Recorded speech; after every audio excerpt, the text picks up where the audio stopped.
यहाँ आपको अपडेट करेंगे। इलेक्शन कमीशन ने इंतखाबी निशानात अलॉट करने के लिए मुकर्ररा वक्त बढ़ा दिया है। मजीद जानते हैं डॉन न्यूज के नुमाइंदे इरफान सदोसई से। इरफान, कितना वक्त बढ़ाया गया है? आपको अपडेट कर रहे हैं। इलेक्शन कमीशन ने इंतखाबी निशानात अलॉट करने के लिए मुकर्ररा वक्त बढ़ा दिया है। पहले 5 बजे का वक्त था, उसके बाद उसमें तौसी की गई और 7 बजे का वक्त मुकर्रर किया गया था।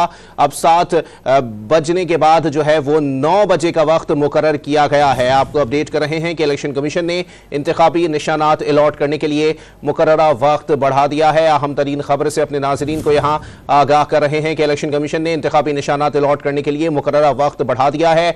डॉन न्यूज के नुमाइंदे इरफान सदोसई हमारा राब्ता बहाल हुआ है। जी इरफान, अपडेट कीजिएगा मजीद।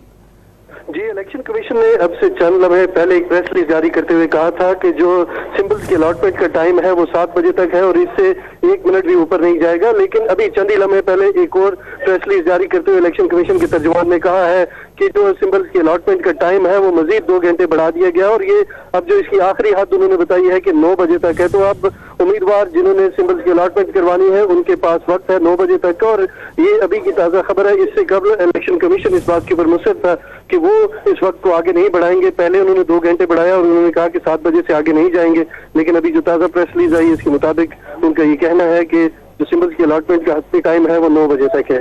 जी, बहुत शुक्रिया इरफान सदोसई अपडेट करने के लिए।